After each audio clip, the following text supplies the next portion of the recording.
Cambodian voters go to the polls with Prime Minister Hun Sen's major opponents silenced. And the final night of performances for buskers in a marked pedestrian zone.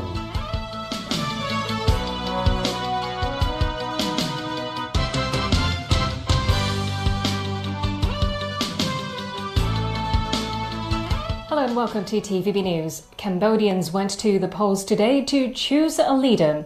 This vote, like many in the past, seems like a foregone conclusion, with the incumbent almost assured victory. Peter Corveos explains. Cambodian Prime Minister Hun Sen arrived at a polling station to cast his ballot. The leader gleefully held up his finger to signal he had successfully voted. He's expected to win easily and continue his 33-year rule. Observers are critical of the proceedings and have called the election a sham. Well, unfortunately, this Cambodian election is not going to be genuine, and it's not going to be free or fair. The problem is that the opposition party, the CNRP, which won 44% in the local elections in 2017, has been barred. You're talking about an election without an opposition. 20 parties contested the polls. However, the Cambodian National Rescue Party, the only one with the popularity to mount a credible challenge, was dissolved last year by the Supreme Court on charges of conspiracy to overthrow the government. I think that Cambodian people suffer a lot, human rights abuse, land grabbing, and many other issues. And we hope that the new government will provide all the respect to the human rights and judiciaries, independent judiciary systems, and also some other sectors such as health care, education are standard and high standard so that people can get access to all those services. Observers believe the country will remain stationary politically. Realistically, the only change will happen when Hun Sen decides to cede power. Hun Manet, a four-star general and the leader's son, is being groomed as an heir apparent. Hun Sen's opponents have called for a boycott of the election. Voting is not mandatory, but the ruling party warned that anyone who doesn't vote will be seen as a traitor. Polling stations closed at 3 p.m. local time and preliminary results are expected later tonight. Peter Corveos, TVB News. In India, monsoon rain was blamed for the death of at least 60 people over the past 2 days. Roadways resembled rivers in the country's most populous province of Uttar Pradesh. At least 53 people have been injured and 200 houses collapsed or were washed away by floodwaters. Thousands more have been forced to flee their homes. More rain has been forecast for the next 48 hours. The monsoon season in the country usually lasts until September. In the U.S. state of Texas, police are still trying to determine what drove a man to fatally shoot 4 family members before killing himself. Officers in a Corpus Christi suburb responded to a call about a shooting incident at a nursing home on Friday night. There they found 3 people dead. Police later said the suspect, Richard Starry, had fatally shot himself after killing his 85-year-old father and stepmother. A gun was recovered at the scene. Officers were later called to the elderly couple's home, where their 13-year-old adopted son and the stepmother's 41-year-old son were also found shot to death. The motive is still unclear. In Northern California, a monster wildfire is still raging out of control. Thousands of firefighters have been dispatched to stop the flames from spreading. Authorities say only 5% of the blaze is contained. The fire has charred more than 34,000 hectares of land. That is roughly 3 times the size of San Francisco. Homes have been destroyed as the blaze left a path of destruction in its wake. Thousands of people have been evacuated. 5 people have been killed, including 2 firefighters. At least 17 people remain unaccounted for. Scorching temperatures and high heat, which fueled the fire, are expected to continue. The grieving process in Greece continues following deadly wildfires earlier this week that killed at least 88 people. On the beach of the seaside resort of Mati, where the wildfire started, a letter was found. It read, "My love, my baby." It was addressed to an infant that died from the fire. In Athens, mourners paid respects to an elderly priest who drowned as he sought safety in the sea. The ceremony came as dramatic video was released of people frantically fleeing into the water to escape the flames that were raging on land on the outskirts of the capital city. Some officials believe the fires could have been deliberately set. The Hong Kong National Party is not going down without a fight. After seeking legal advice, it requested local authorities to submit all records of surveillance against the group's convener by tomorrow. That's in addition to requesting all materials the Assistant Society's officer used before recommending the security chief to ban the group, and that no communications were made between those parties prior to suggesting the pro-independence group cease operations. Local authorities have not yet responded.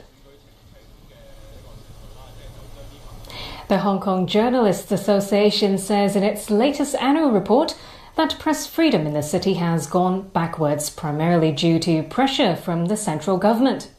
Worries of self-censorship grew, such as when reports on declassified June 4th documents were altered and a satirical show pulled when President Xi Jinping was in town last year. The association urged local authorities to protect freedom of expression and not rush into national security legislation under Article 23 of the Basic Law.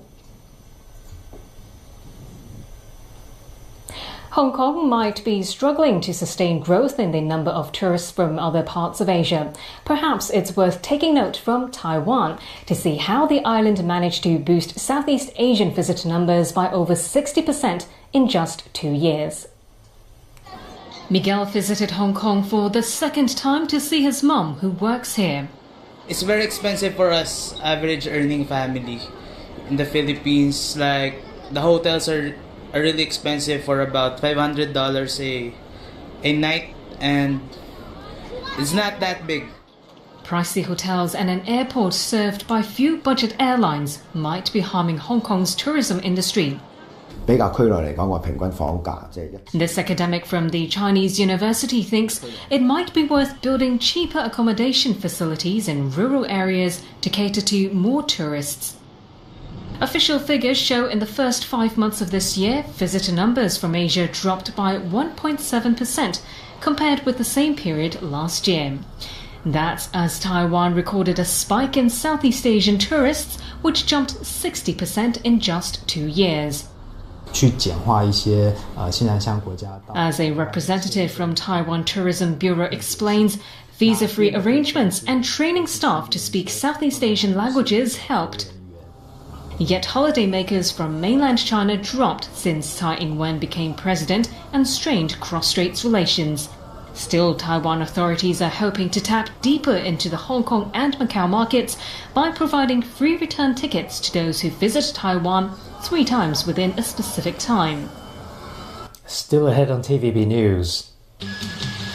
Transitional accommodation in Weston for public housing applicants. A survey suggests 20% of youngsters from grassroots families have to skip meals. And Israel releases a Palestinian teenage protest icon from jail.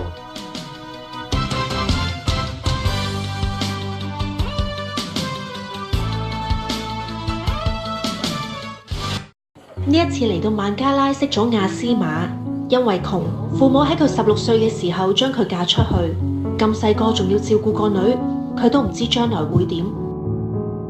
21歲嘅提斯瑪已經要返工，每個鐘要剪100條牛仔褲嘅布，啲手指都損晒，睇到都心痛。佢哋只係爭一個改變生命嘅機會，請你立即助養兒童，等小朋友可以快樂成長。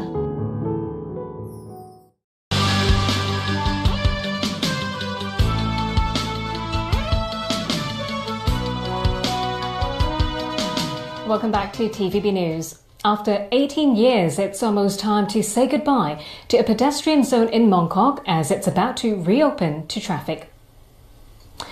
Now you're looking at live pictures of Sai Yung Choi Street South. Quite a large crowd has gathered here. Not all of them are shoppers though. Now you can see some people dancing. Some of them are performers about to give their last shows before the pedestrian zone closes at 10 p.m. tonight. Christy Leung filed this story on the ground.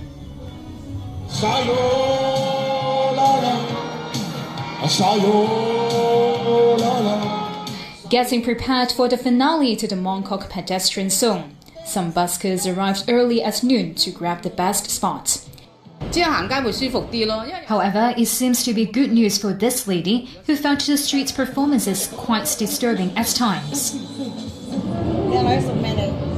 Some sellers of these traditional candies are also looking to move to other places to promote their items, such as Chinese opera theaters. In 2000, vehicles were banned from Sai Yong Chou Street South during certain hours of the day. However, due to numerous complaints about noise from nearby residents, the traffic restriction was reduced to just weekends and public holidays. In May this year, the Yau Chu Mong District Council voted for the scrapping of the pedestrian zone. As for the buskers, the show will go on. Some of them have moved to other busy tourist spots, such as near the Chim Sa Chur Promenade. That has sparked questions about whether busking should be regulated. At this point in time, it's difficult for me to say the performance that you mentioned would be in conflict with Harbourfront Vision. I can only say performance should be encouraged.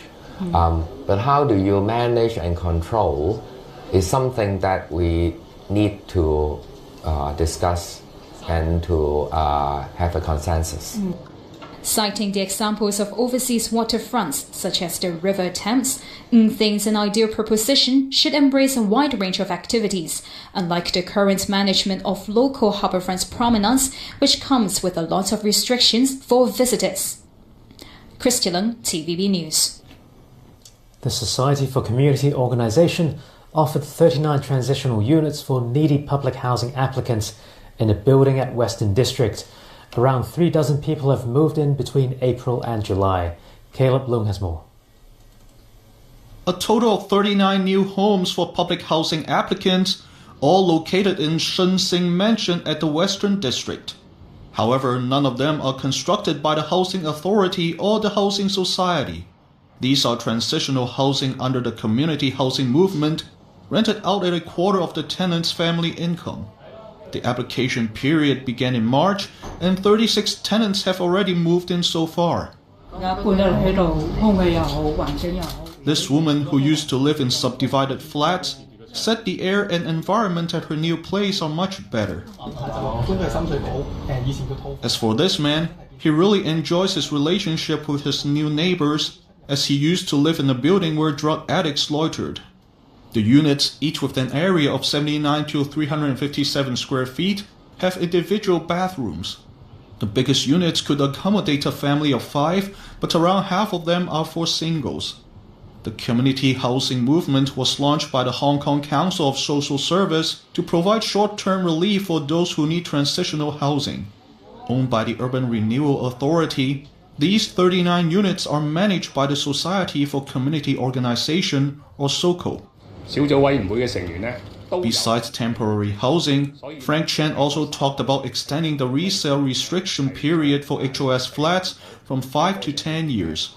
He said any changes to the housing policy will affect the general public and the property market, so the Housing Authority's Subsidized Housing Committee will carefully study the matter. Caleb Leung, TVB News. A survey of children and youth from grassroots families shows around 20% of them have to skip meals because they cannot afford to buy food. These post-it notes detail what impoverished children want to eat, such as beef, fish, fruits and milk. The Hong Kong People's Service Centre has urged the government to set up a program and help grassroots families buy nutritious food.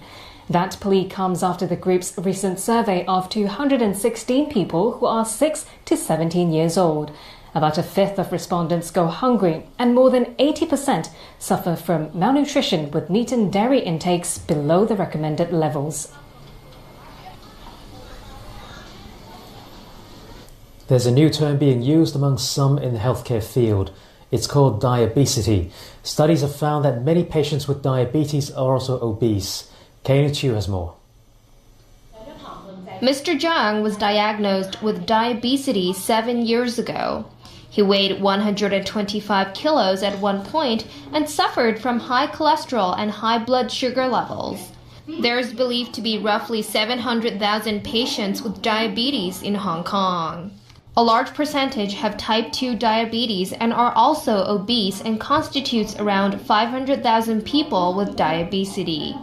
Because of the increased fat accumulation in the Asian population, we tend to develop diabetes at a much lower body weight. And diabetes can trigger nearly 200 kinds of health complications. Compared to patients who only have diabetes patients can be 2 times more likely to get kidney diseases. The numbers get worse for cardiovascular afflictions and stroke. The Hong Kong Society of Obesity launched the Let Go 10,000 Pounds campaign to encourage diabetes patients to lose weight. Those who take part in this campaign will receive follow-up medical examinations and be rewarded upon meeting their weight loss targets. Kana Chu, TVB News. Overseas again, Israel released Palestinian teenage protest icon Ahad Tamimi from jail earlier today. The 17-year-old called on Palestinians to continue their struggle against Israel's occupation of the West Bank shortly after her release. She served an 8-month prison term after she was filmed kicking and slapping an Israeli soldier in the occupied West Bank last December. The incident happened after Tamimi's 21-year-old cousin was shot dead during clashes with Israeli forces in her home village of Nabi Saleh. The then 16-year-old became a heroine to Palestinians after her mother streamed the incident live on Facebook. Tamimi faced 12 charges, including aggravated assault, and in March pleaded guilty to a reduced charge sheet that included assault. And that's all from our team for now. Thanks for watching. Good night. Bye-bye.